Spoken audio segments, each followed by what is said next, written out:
우리 함께 봉독하신 시편 3편 말씀을 생각하면서 아침에 바라보아야 할 하나님, 아침에 바라보아야 할 하나님이라는 제목으로 함께 말씀 나누려고 합니다. 오늘 본문 시편 3편은 아침에 드리는 기도로 알려져 있습니다. 잠을 잘 자고 아침이 왔으니, 눈을 떴으니 참 감사하다, 기분이 좋다, 혹은 행복하다라고 하면서 기도하는 그런 내용을 넘어서서 오늘 표제를 보시면 다윗이 그의 아들 압살롬을 피할 때 지은 시라고 되어 있는데, 표제에서 확인할 수 있는 것처럼 시편 3편은 다윗이 압살롬을 피하여 도망하던 고난의 때, 역경의 때를 그 배경으로 하고 있음을 우리는 알 수 있습니다. 그러니까 정말 견뎌낼 수 없는 그 역경의 때를, 그 고난을, 그 밤을 지난 아침에 정말 하나님이 누구시기에 그 하나님께 내가 기도할 수밖에 없는가, 그런 고백을 담은 시라고 할 수 있겠습니다. 다윗은 아들 압살롬의 반역 때문에 목숨까지 잃을 수 있는 고난의 상황, 위기의 상황, 역경의 상황에 처해 있었습니다. 그 이야기는 사무엘하 15장, 16장, 17장에 걸쳐서 구체적으로 잘 기록되어 있습니다. 특별히 사무엘하 15장 30절에 보면 그 상황이 얼마나 절박했는지 보여주는데, 다윗이 감람산 길로 올라갈 때에 그의 머리를 그가 가리고 맨발로 울며 가고 그와 함께 가는 모든 백성들도 각각 자기의 머리를 가리고 울며 올라가니라고 설명하고 있습니다. 급히 도망가는 상황이라고 할 수 있겠습니다. 머리를 가리고, 들키면 안 되니까 머리를 가리고 급하게 맨발로 신발을 챙겨서 신고 갈 정신도 없을 그런 상황에 울며 길을 가는 그런 급박한 상황이 이 시인의 상황이었습니다. 여러분 같으면 이러한 상황에 처했다고 가정해 볼 때 어떤 마음을 가지시겠습니까? 또 이런 상황에 하나님께 어떻게 기도하시겠습니까? 아마도 저 같으면 이런 상황이 닥쳐왔다 하면 밤새 한잠을 잘 수 없었을 것입니다. 제가 먹는 걸 너무 좋아하는데도 먹는 것조차 입에 댈 수 없을 것이고, 먹을 걸 먹겠다는 생각조차 할 수 없었을 것입니다. 가까이에 있는 가족이라 할지라도 아들 압살롬이 반역을 했는데, 아들이 반역을 했는데 내 가까운 가족이라 할지라도 어찌 믿을 수 있겠는가? 또 다른 가족이 나에게 이렇게 칼을 들이대지 않을까? 이러한 불안함이 엄습해오지 않았겠습니까? 그러니 분노하고 절망하고 견딜 수 없는 낭망의 끝에서 헤어나오지 못할 그런 상황으로 아마도 저는 들어갔을 것 같습니다. 반역하는 아들 압살롬을 피하는 다윗의 입장에서 이러한 극도의 긴장 상태, 오늘 이 밤에 내가 죽을 수도 있겠고, 이렇게 급하게 도망가지 않으면 도무지 살 수 없을 그런 상황에 있는 그 다윗의 입장에서 아침이 되었을 때 하나님께 어떤 기도를 할 수 있었겠습니까? 오늘 새로운 하루가 시작됐으니 참 행복하구나, 감사하구나, 하나님 이 하루 주신 거 감사합니다, 이렇게 기도할 수 있었을까요? 오늘 이 시편은 그런 상황에서 하나님 앞에 어떻게 기도하고 있는가, 이 시인이 하나님 앞에 어떤 마음으로 기도하고 기도로 나아가고 있는가, 오늘 그 말씀을 한번 살펴보면서 오늘도 우리의 기도가 이 아침에 바라보아야 할 하나님이 어떠한 분이신가, 우리가 의지하는 그 하나님이 어떠한 분이신가를 한번 살펴보고 기도하기를 원합니다. 하나님을 향한 시인의 감정과 상황을 떠올리면서 오늘 본문을 살펴보고자 합니다. 먼저 1절과 2절입니다. 여호와여, 나의 대적이 어찌 그리 많은지요? 일어나 나를 치는 자가 많으니이다. 많은 사람이 나를 대적하여 말하기를 그는 하나님께 구원을 받지 못한다 하나이다. 1절과 2절에 나를 대적하는 원수들, 나를 일어나 치려고 하는 원수가 얼마나 많은지, 너무도 많은데 정말 하나님, 이 대적들이 나를 치려고 하는 것을 넘어서서 그는 하나님께 구원을 받지 못한다 하나이다. 하나님도 너를 버렸다고 빈정대고 조롱되는 그런 상황까지 지금 펼쳐지고 있습니다 라고 하나님께 먼저 호소하고 있습니다. 대적이 너무 많습니다. 나를 괴롭게 하는 자들이 왜 이렇게도 많습니까? 내가 무엇 때문에 이러한 괴롭힘을 당해야 하는 것입니까? 탄식하면서 하나님께 하소연합니다. 여호와여, 나의 대적이 어찌 그리 많은지요. 어찌 그리 많은지요. 어떤 일이 한번 일어나서 이런 일이 있을 수 있지, 내가 참아야지 하는 정도가 아니라 어찌 그리 많습니까? 일어나 나를 치는 자가 많습니다. 많은 사람이 나를 대적하고 있습니다 라고 하면서 이것이 계속해서 심각한 위협으로, 도무지 견딜 수 없는 위험으로, 내 힘으로는 어떻게 할 수 없는 상황이 펼쳐지고 있다고 하는 사실을 하나님께 호소하고 있습니다. 많은 대적들이 일어나서 괴롭히고 원수가 되고 나를 죽이려고 일어났다는 사실만으로도, 그것만으로도 괴롭고 힘든 일인데, 도무지 견딜 수 없게 만드는 것 한 가지는 그는 하나님께 구원을 받지 못한다 하나이다. 이 대적들이 하는 이 말이었습니다. 이렇게 말하는 사람들이 누구입니까?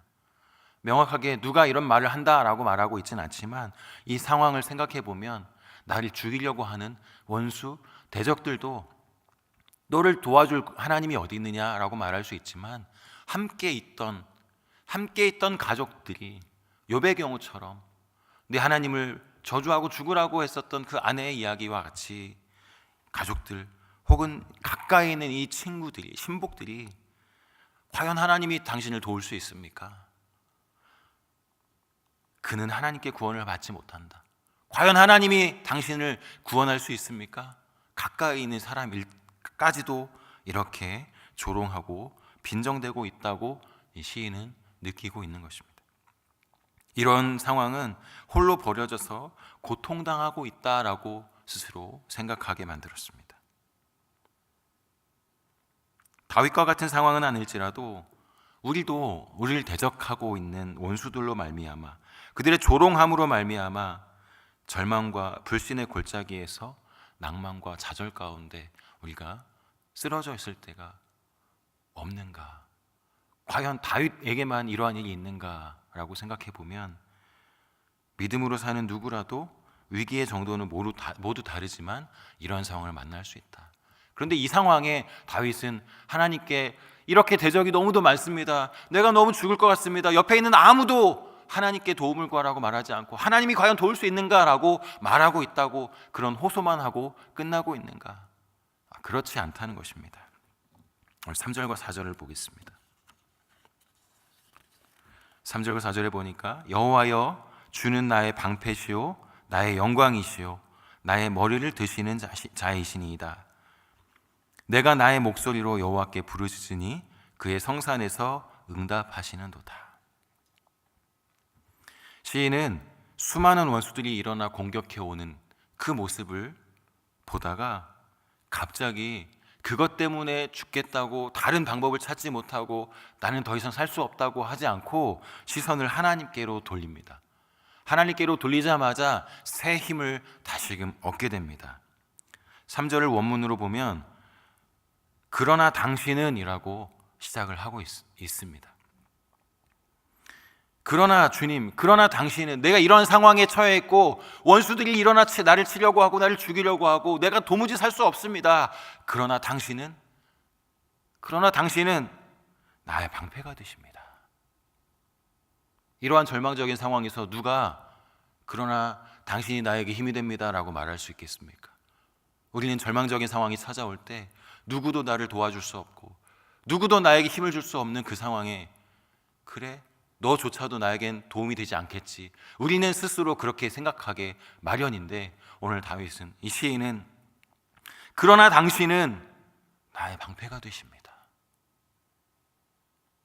사면에서 둘러싸 주시는 방패가 되셔서 그 어느 공격이 나에게 찾아온다 할지라도 나는 안전할 수 있습니다 라고 하는 그 시선을 하나님을 바라보며 갖게 됩니다.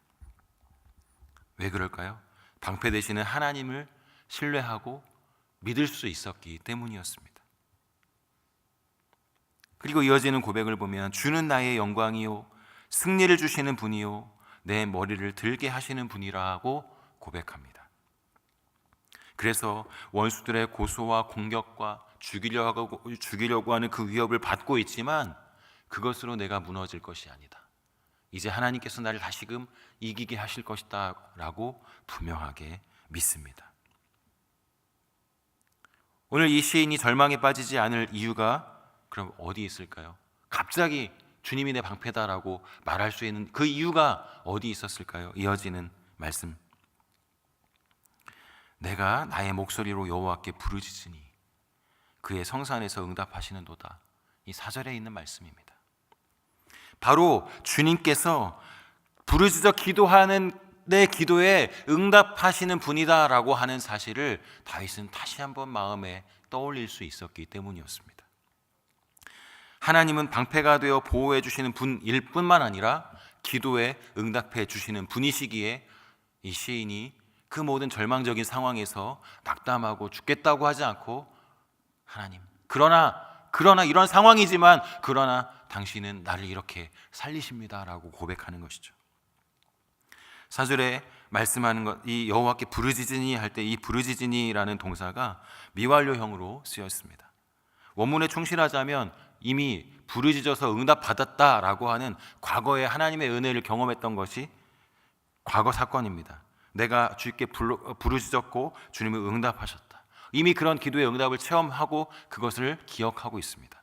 그런데 이 미완료형이 가진 의미를 확대해 보면 과거에 부르짖었었고 응답받았고 지금도 부르짖을 수 있고 앞으로도 부르짖을 수 있고 하나님은 응답하셨고 응답하실 것이기에 그 하나님을 붙잡을 수 있었다는 것이죠.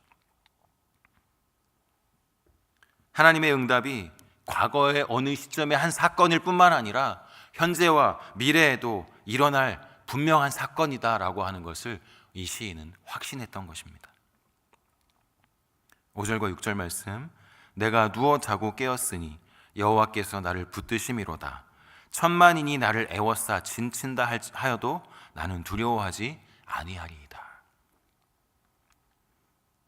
주님이 나를 도와주시고 이 극도의 어려운 이 위협의 상황에서 내가 안전하게 보호받을 수 있다. 또 기도에 응답하신다라고 하는 사실을 분명히 믿었고 확신할 수 있었기 때문에 이 시인은 긴장된 이 순간에 혹은 전쟁으로 나를 죽이려고 적들이 쳐들어오는 그 가운데에서도 곤하게 잠들 수 있었다고 고백하고 있는 것입니다.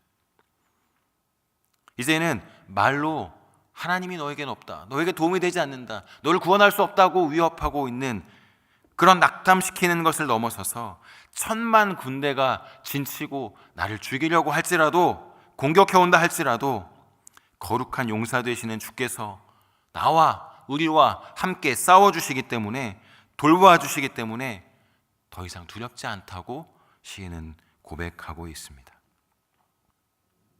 원수가 아무리 힘이 강해도 주께서 그들을 치실 것이기 때문에 더 이상은 두려워하지 않겠다라고 하는 신앙의 고백을 하고 있는 것입니다. 마지막 7절과 8절을 보면 여호와여 일어나소서, 나의 하나님이여 나를 구원하소서. 주께서 나의 모든 원수의 뺨을 치시며 악인의 일을 꺾으셨나이다. 구원은 여호와께 있사오니 주의 복을 주의 백성에게 내리소서. 원수들에게 둘러싸여, 그 많은 원수들에게 둘러싸여 극도의 어려움을 당하고 있는 이 시인이 이제는 다시 한번 주님을 바라보며 그 밤을 지나 아침이 되도록 하나님께서 평안한 잠을 자게 하시고 곤히 자게 하시는 그 은혜를 누리는 그 시인이 이제 주님께 대해서 새로운 믿음을 가지고 구체적으로 더 기도하고 있습니다. 나를 구원해 주십시오. 원수의 뺨을 쳐 주십시오. 악인의 일을 꺾어 주십시오. 이제도, 전에도 그랬지만 이제도 원수의 뺨, 대적의 뺨, 악인의 일을 꺾어 주십시오. 이미 그렇게 응답하셨던 하나님께 이제 다시 그런 은혜를 달라고 부르짖는 것입니다. 과거에 응답받았던 기억들을 떠올리며 현재와 미래를 이 구체적인 기도로 이어가고 있습니다. 이 시인의 마지막 고백이 무엇입니까? 구원은 주님께 있습니다. 여호와께 있습니다. 이 말은 위기와 죽음에서 건지시는 것은 내 힘이 아니요 오직 주님뿐이다 라고 하는 고백인 것입니다. 그 능력 많은 주님께서 돌보시고 필요를 채워주시고 은혜를 주시는 것은 주님께서 주시는 복이시기에 주의 복을 주의 백성에게 내리소서라고 계속해서 기도하고 있습니다. 오늘 말씀을 잘 정리해 보면 시인은 심히 많은 대적이 일어나 치려고 할 그때에 절망에 사로잡혀 낙담하지 않고 주의 응답을 확신하고 부르짖으며 고난 잠을 잘 수 있었습니다. 그리고 그것을 과거의 한 경험, 왕년에 그랬다라고 치부하지 않고 계속해서 주를 의지하며 응답하시는 하나님을 바라봅니다. 방패가 되시고 보호하시는 주님께 구원과 복을 함께 구하고 있습니다. 먼저 누가 일어났습니까? 원수가 일어났습니다. 그것에 대해서 결국 하나님이 일어나 주십시오. 하나님이 일어나셔서 구원이 되어 주십시오라고 기도하고 있는 것입니다. 시인은 이것을 확신할 수 있었기에 이렇게 노래할 수 있었고 온 공동체가 아침에 이렇게 기도하게 된 것입니다. 오늘 시편 3편에서는 대조라는 시적인 기법을 통해서 이 시인의 고백을 강조해주고 있습니다.